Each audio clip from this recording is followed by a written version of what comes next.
न्याय व विशेष सहाय्य विभाग या ठिकाणी सर्व जमलेले विद्यार्थिनी आणि शिक्षक वर्ग, मुख्याध्यापक साहेब आणि शिक्षिका महाराष्ट्र शासनाच्या वतीने या ठिकाणी सर्वांचं स्वागत करतो। आणि आमचे कलापथक जनजागृतीचा कार्यक्रम अनेक अशा काही योजना या ठिकाणी आपण घेऊन आलेलो आहोत। आणि हा महत्त्वाचा विषय म्हणजे शिष्यवृत्तीच्या जे काही योजना आहेत त्या आम्ही प्रत्येक शाळेमध्ये जाऊन चौकामध्ये जाऊन हा जनजागृतीचा कार्यक्रम आम्ही चौकामध्ये जाऊन घेत आहोत। म्हणून या ठिकाणी आपले कलापथक अंकुश पवार हे दोन शब्द मनोगत करतील।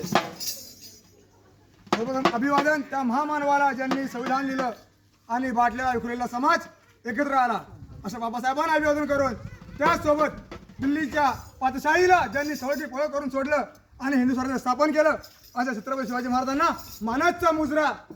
त्यासोबत औरंगजेबाने कडकारस्थानाने संभाजीराजांना कैद केलं 40 दिवस आणि अथवा हाल केले, पण त्यांनी धर्म सोडला नाही अशा धर्मवीर संभाजी महाराजांना मानाचा मुजरा।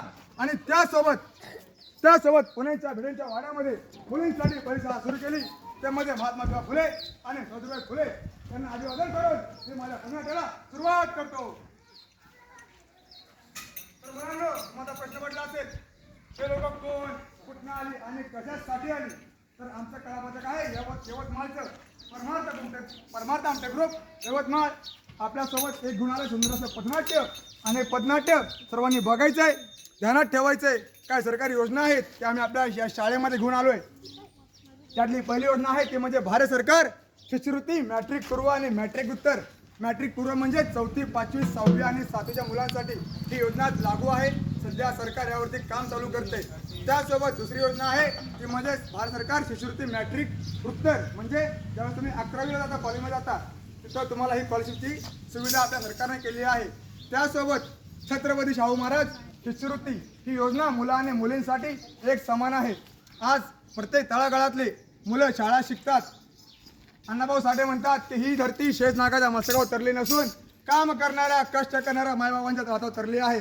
म्हणून या कष्ट करणाऱ्या तळागाळातील माझ्या मायबापांच्या मुलांसाठी आपल्या सरकारनं ही योजना लागू केली आहे, ते म्हणजे छत्रपती शाहू महाराज शिष्यवृत्ती स्कॉलरशिप योजना।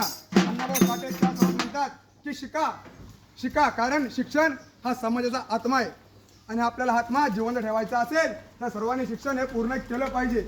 दुसरी योजना आहे ती म्हणजे मुलींसाठी सावित्रीबाई फुले शिष्यवृत्ती मॅट्रिक पूर्व आणि मॅट्रिक उत्तर सरकारी स्कॉलरशिप योजना। ही योजना मुलींसाठी लागू होते। आज पुरुषांच्या खांद्याला खांदा लावून महिला अनेक क्षेत्रामध्ये अव्वल आहे। अनेक क्षेत्रामध्ये महिला ही मोठ्या स्थानावरती आहे। पूर्वीच्या काळी महिला चूल आणि मूल इथपर्यंत मारत होती, पण आज प्रत्येक महिला चांगल्या ठिकाणी काम करते, मोठ्या क्षेत्रामध्ये आपलं कर्तृत्व गाजवते। म्हणून आपल्या सरकारनं मुलींसाठी सावित्रीबाई फुले शिष्यवृत्ती योजना आणलेली आहे। त्यासोबत दुसरी योजना आहे ती म्हणजे भारत कौशल्य विकास अभियान, म्हणजे इंग्लिशमध्ये स्किल ऑफ डेव्हलपमेंट। या योजनेमधून तुमच्या कलागुणांना वाव दिला जातो। अनेक कोर्सेस मुलं आणि मुलींसाठी उपलब्ध आहेत। दुसरी योजना आहे ती म्हणजे बाबू जगजीवनराम छात्रवास योजना। त्यावेळेस तुम्ही तुमचा तालुका सोडून किंवा जिल्हा सोडून शहरामध्ये जाता, पण तिकडे तुम्हाला राहायची वगैरे काही सोय नसते, त्यावेळेस आपलं सरकार तुमचं राहण्याचं सगळा खर्च आपलं सरकार त्या योजनेमधून करतं।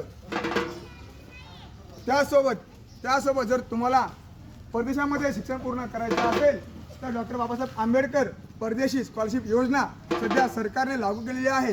आणि येत्या काळामध्ये जसं केरळ हे राज्य शिक्षण फ्री झालं, म्हणजे शिक्षण मुक्त झालं, तसंच येत्या काळामध्ये प्रत्येक शाळा, प्रत्येक जिल्हा, प्रत्येक गाव पातळीवर प्रत्येक शाळा आणि आपला महाराष्ट्र हा पूर्णपणे शिक्षण मुक्त होणार आहे। त्याच्यामुळे शिक्षण हे वाघिणीचं दूध आहे, जो पिल तो गुरगुरेल असं बाबासाहेब म्हणाले होते। हे काही चुकीचं नाही, कारण शिक्षण हे सर्वांसाठी एक समान आहे आणि सर्वांना शिक्षण भेटावं म्हणून आम्ही ह्या आपल्या शाळेमध्ये आलो आहोत विद्यार्थ्यांनो। तर येत्या काळामध्ये ह्या सर्व योजना तुम्हाला लागू होतीलच आणि तुमचे शिक्षक वर्ग तुम्हाला योजनेबद्दल सांगतीलच। म्हणून कसा म्हातारा बोलतो या अरे आपल्या म्हातारीला, कसा म्हातारा बोलतो या अरे आपल्या म्हातारीला, शिष्यवृत्तीची योजना चालू आहे अरे आपल्या शाळेला,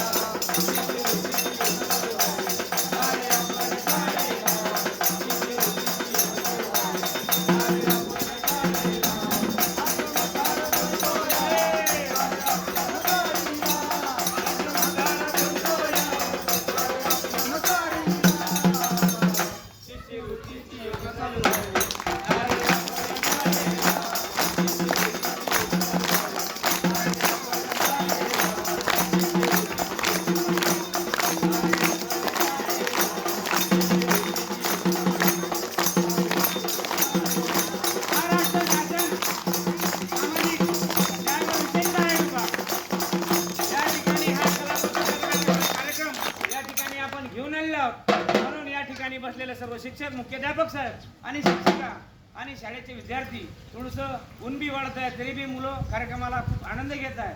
म्हणून असं मधार बोलतो या अरे आपल्या मदारीला, असं मधार बोलतो या अरे आपल्या मदारीला, शिष्यवृत्तीची योजना चालू आहे अरे आपल्या शाळेला.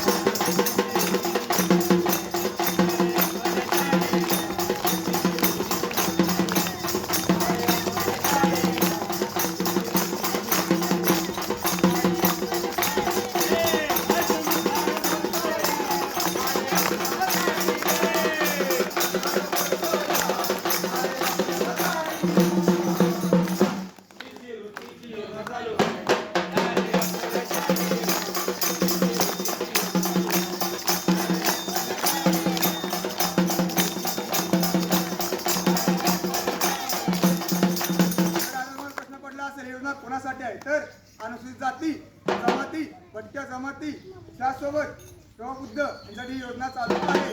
सर्वांनी योजनेचा लाभ घ्यायचा आहे. घरी जाऊन पप्पांना सांगायचं, मुलांना सांगायचं की या योजना आहेत, आम्हाला सुद्धा घ्यायच्या आहेत. व तुमचे शिक्षक वर्ग तुम्हाला योजना आणखी समजून सांगतील. बरोबर मुलांना? ओके. इथले विद्यार्थीगण, शिक्षकगण यांचा मी आभार व्यक्त करतो आणि व्यासपीठावर संबंधित मुख्याध्यापक, मुख्याध्यापिका किंवा शिक्षक वर्ग त्यांना इथे येण्याची विनंती करतो आणि आपलं मनोगत आपण थोडक्यात सांगावं असं मी सर आपणास विनंती करतो. सर आपण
मराठी भाषातील कृष्ण शिरवाडकर म्हणजे ज्येष्ठ कवी कुसुमाग्रज यांच्या जन्मदिवसाबद्दल आज हा मराठी दिन साजरा होतो. तरी सर्वांना माझ्याकडून मराठी दिनाच्या हार्दिक शुभेच्छा.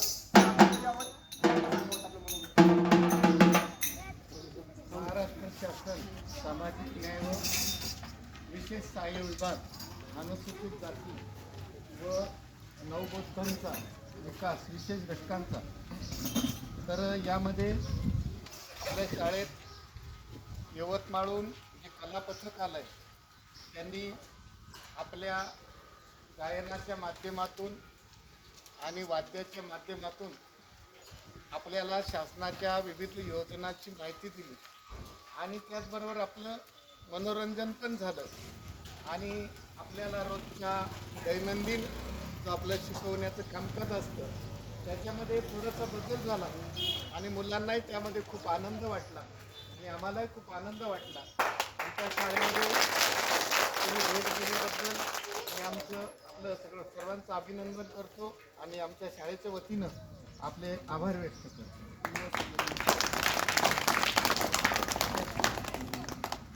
या ठिकाणी कार्यक्रम संपला असं जाहीर करतो. जय हिंद, जय भारत, जय संविधान.